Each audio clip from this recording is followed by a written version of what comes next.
Alrighty. Another video that starts like that. But how else I'm gonna start them, right? MaXXXine movie review.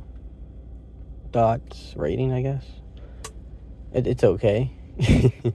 This film is a trilogy, right? So there's X, and then there's Pearl, and MaXXXine. I don't know if it's the last film in this franchise. I remember the manager over here at the movie theater, he mentioned that he was going to see it, if I'm not mistaken. And he asked me, hey, are you going to see it? It's part of a trilogy, I believe. It's like the third installment. And I said, I haven't seen the other two, but I guess I'll watch this because, it gives me something to do on my day off. And so, yeah, I went in to see it.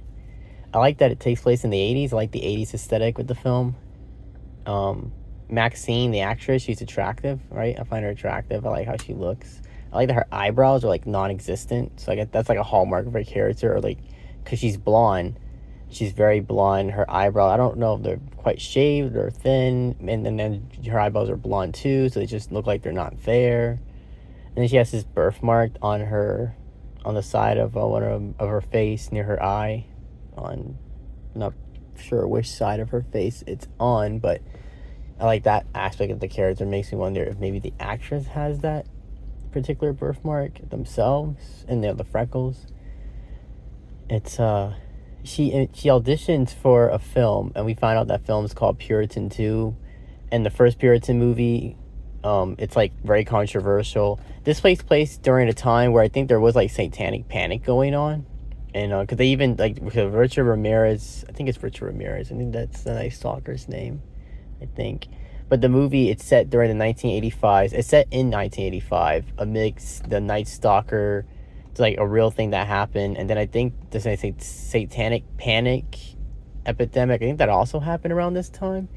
Because we get like this news footage of this rocker guy. They even show like the charts with all these hit songs, and they're all like popular rock songs. And then there's this rocker guy that says, I'm coming in to speak about blah, blah, blah. Because I guess there's concerns about, the kids getting corrupted and shit. It's, yeah, I like this, I like the aesthetic. I like the world building with it. What was I thinking in my head? I was thinking something. I like her friend. I like that she makes friends with this guy from the video store.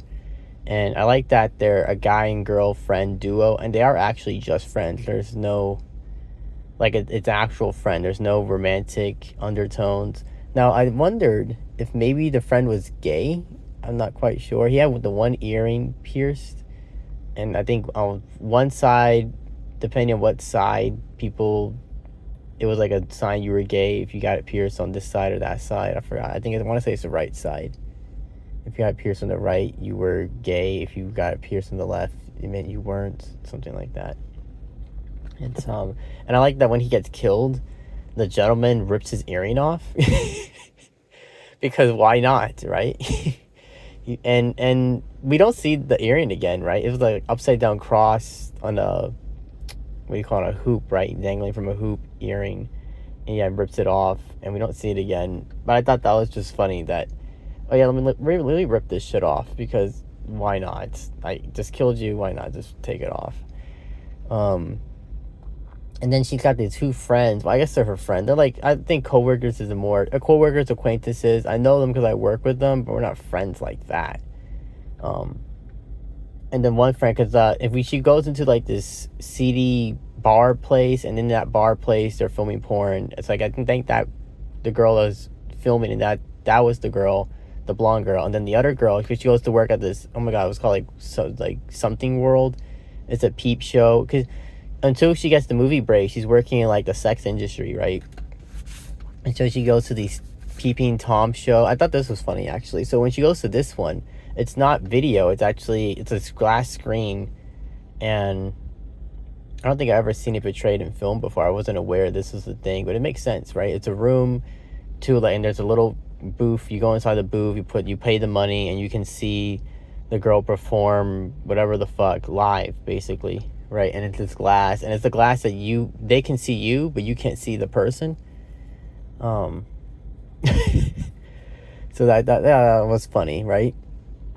And then I guess I think there was like a phone too, so maybe you can like call and tell them, hey, I want you to do this. And we see the killer there, right? We see that. I think that's when we first see the killer.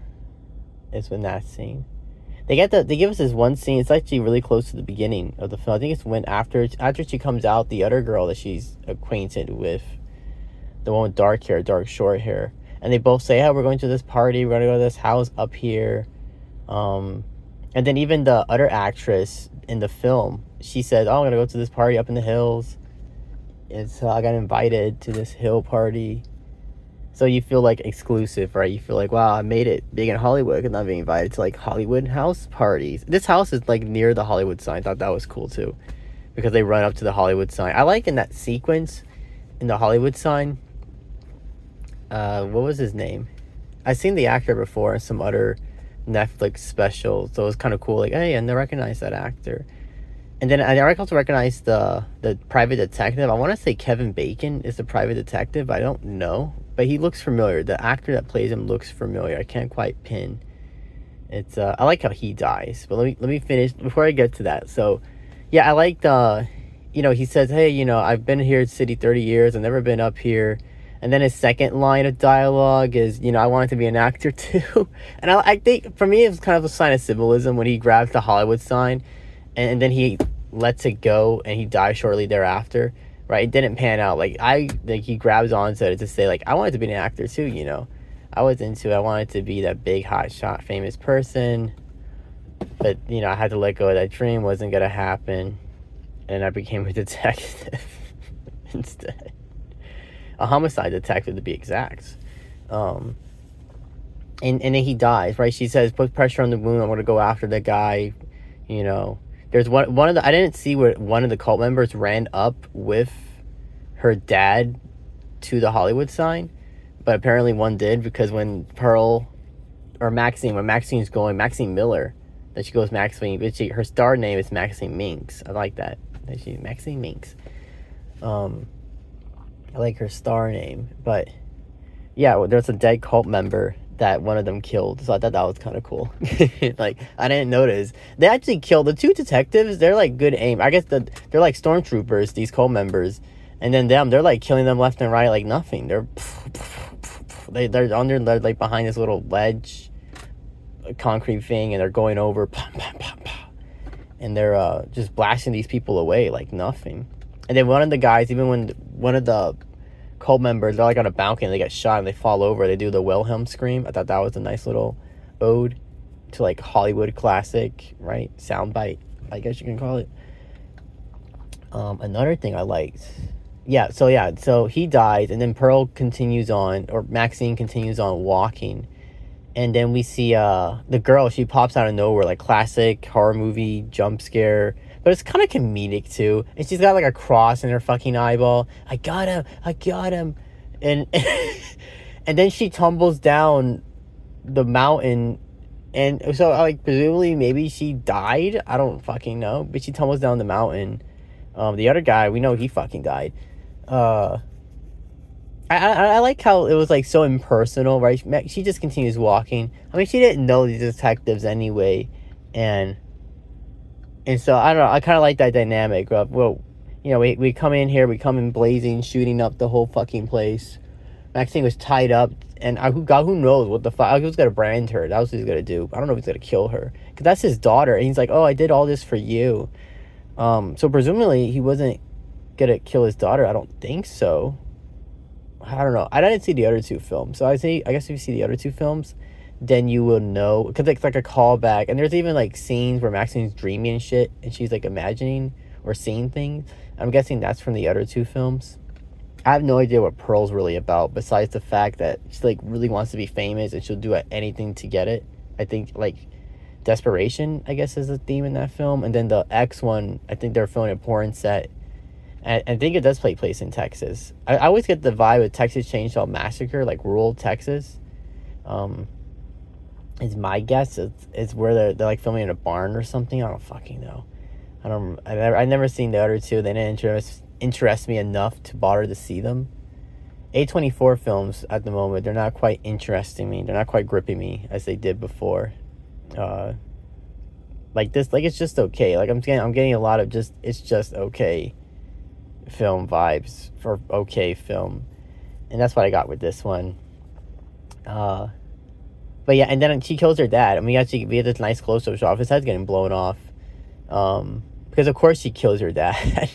And I like that she kills her dad despite that the helicopter is overhead and can see this, and so what constitute as murder, I'm pretty sure.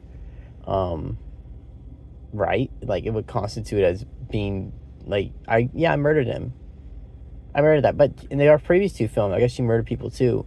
He wants to I don't know what he wants for her actually.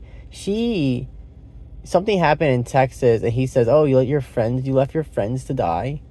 I'm guessing that was the X film. I think that was the porn star film when they're making the porn. So I guess those were her friends, and she left them to die or whatever. I don't fucking know. What else I was thinking about? That's what she does in this film. She's a X star, and then the directors even tell her. They say, "Hey, you're a former adult star. That's what they know you for. Like, why should we give this role to you? Because, like, I mean, that's what you're known for. Nobody knows you outside of that." I like that there's this guy. We actually get to see him. We get to see him 2 times in the film, and because we see him towards the end of the film, right? He's still working on the Hollywood set and whatever. But he says to MaXXXine, "Oh, I like your stuff," right? He gives her the heads up. Hey, be careful with this director. She could be a little bit the hassle to deal with. A heads up. She could be a hassle to deal with.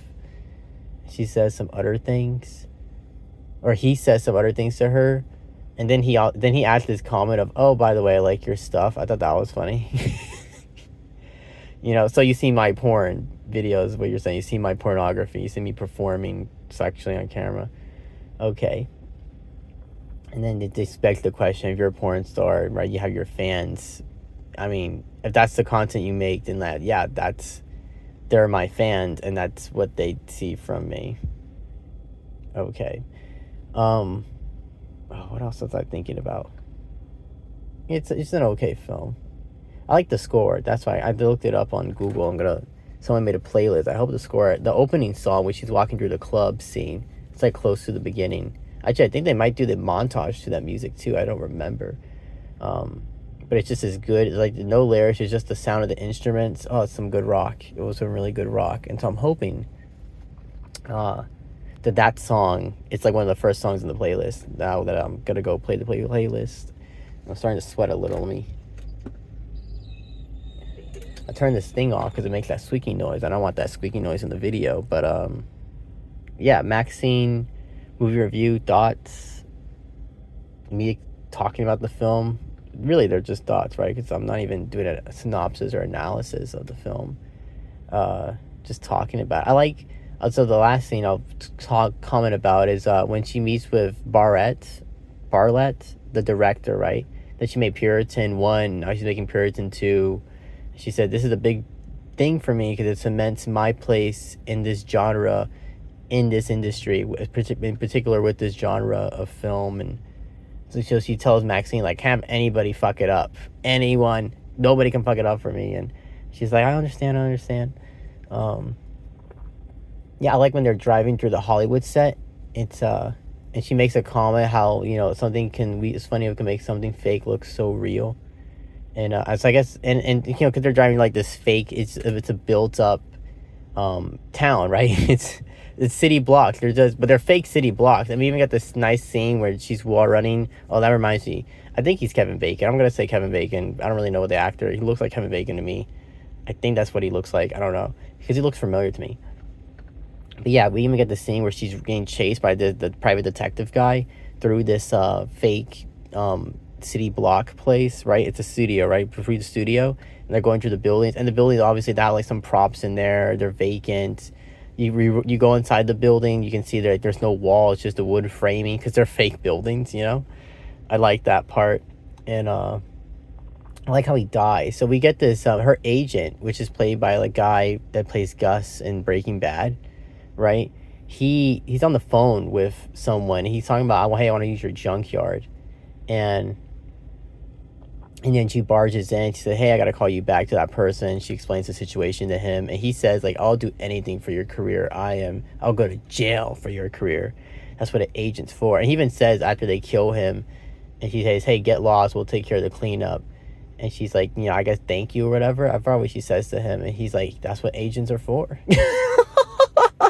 Her attorney, her agent, that's my job, is to make sure you don't get in trouble. Because the reason she calls him is because she puts the keys. I like that she did this. She put the keys in her fist because the guy was filming her, taunting her, and she shows him like, "Hey, I mean business." Because we know like she crushes some guy's balls in the beginning of the film, that he had the knife, he wanted to do something to her, but she pulls out the gun, she makes him strip, she makes him suck the gun too. She's like, suck it.